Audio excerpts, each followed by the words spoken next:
За энэ дээр нэг тодруулах зүйл байна. Бас нэг цаар асуулт байна. Тэгэхээр манайхан ярьж ийн л да. Сая одоо энэ Томбаяр гишүүний их нэртэй холбоотой асуудал. Зүгээр одоо би нэг нэг зүйлийг хэлмээр байна. Сүүлийн үед бол үнэхээр энэ нэг эмх цамбараагүй хууль хяналтын байгууллагуудын чинь энэ янз бүрийн мэдээлэл, болчимгүй мэдээлэл, буруу зөрүү мэдээлэл төр толгоорлж хүн амьтныг одоо элдв одоо хэм тэрэгтэн болгоод зарладаг. Энэ юм чинь бол арай хэрээс ихтрээд байгаа юм шүү. Бид нар чинь нэг л одоо Монгол гэсэн нэг том айлын иргэд. Энэ дотор бол ардын намынхан гэхээр авилгачд байдаг, ардын намынхан гэхээр хууль зөрчдөг, ардсан намынхан гэхээр бол бүх юм ингийн цагаан тагтаа шиг байдгаа гэсэн ойлголтыг өгөх гэсэн ийм зүйл бол өнөөдрийн нийгэмд ил тод явж байна. Ялангуяа ерөнхийлөгчийн сонгуультай холбогдож энэ нэлээд сүүлийн үед газар авч байна. Бид нар эргээд энэ сонгуульд усна. Бид нар эргээд эндээ амьдрдгаараа амьдрна, ажилдгаараа ажиллана. Манай ардсан намынхан энэ дээр нэг жоохон увээтэй байгаа чи. Ер нь үнэхээр эн чинь арай хэтэрж шít.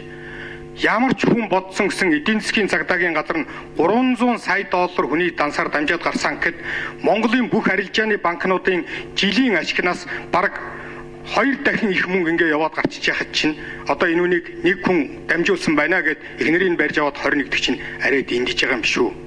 Энийгээ үнэхээр бид нар чинь нэг нуугүй ярилцаж энэ дээр элдв улс төр элдв юмгүйгээр ярихгүй бол Монгол бид нар одоо үнэхээр айдас хүйдэсгүй амьдарч чадахгүй нь байж тийм чинь.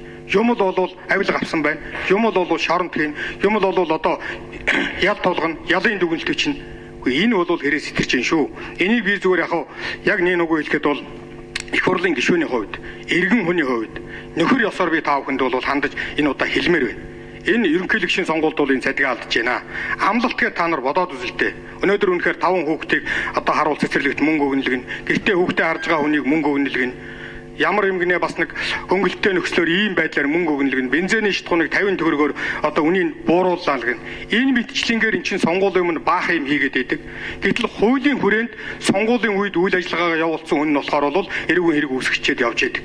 Ингээд ярьж байгаа улсууд нь болохоор бол сонгуулийн аливаа хуулийг зөрчөөгүй. Энэ бол ардын намынхан хийж байгаа учраас зүгээр, ардсан намынхан хийж байгаа учраас ардын намын хийж байгаа зүйл нь хууль зөрчөөд байгаамаа гэсэн ийм үндэс өнгө аяс ажиглагдаад байна шүү.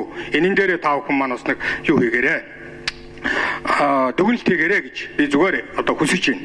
За хоёрт нь бол цагдаагийн дэд дарга байгаа юм байна лээ. Цагдаагийн дэд дарга байгаа гэсэн саяныхаа нэг тэр хэнийг тэр доол руу төгөргөө гэдэг дээр нэг тодорхой хариулт өгчөөч. Би энэ үнийг хүсэж байна.